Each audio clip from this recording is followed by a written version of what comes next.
Bonjour, bonsoir, chers compatriotes. Et cela dépend de l'endroit que vous allez suivre notre communication. Alors aujourd'hui, nous allons vous lire un article du zoïsme intitulé « De l'incompétence de l'administration consulaire du Congo en France ».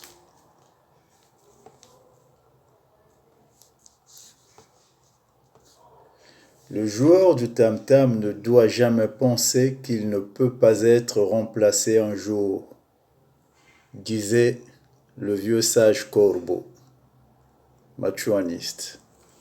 Nul n'est besoin de se confronter au dysfonctionnement de l'administration interne de l'État clanique congolais instauré par Denis Sassou Nguesso et ses obligés pour se rendre compte de la gestion tribalo-archaïque dont est victime le peuple congolais. En effet, depuis son retour au pouvoir par un putsch sanglant du 5 juin 1997, adoubé par la France, qui a conduit le peuple congolais comme des bêtes de somme au panthéon de l'abîme. Le changement annoncé en fanfare au sein de la chancellerie congolaise de France n'était qu'un pavé dans la mare, comme dirait la citoyenne lambda démunie des relations dans les coulisses du pouvoir. Force est de constater au fil du temps que Sassou Nguesso et son oligarchie n'ont aucune aptitude de gérer un État moderne comme il se devrait. En dépit de tous les moyens modernes de fonctionnement à leur disposition, essayons de nous appesantir sur l'administration consulaire de Sassou Nguesso en France. Quel est le mobile qui peut faire le délai d'obtention d'un passeport?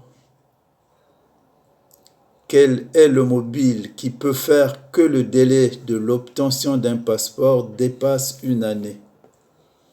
Y aurait-il un Congolais qui peut nous éclairer sur cette situation?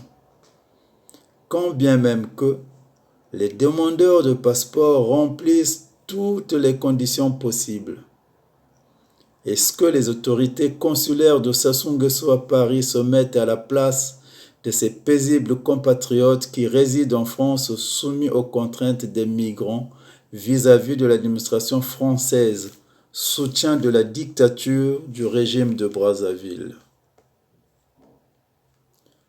Se rendent-ils compte des préjudices qu'ils infligent à leurs concitoyens qui ont coûte que coûte besoin d'un passeport congolais parce qu'ils ne veulent pas renier leur nationalité d'origine pour leur devenir?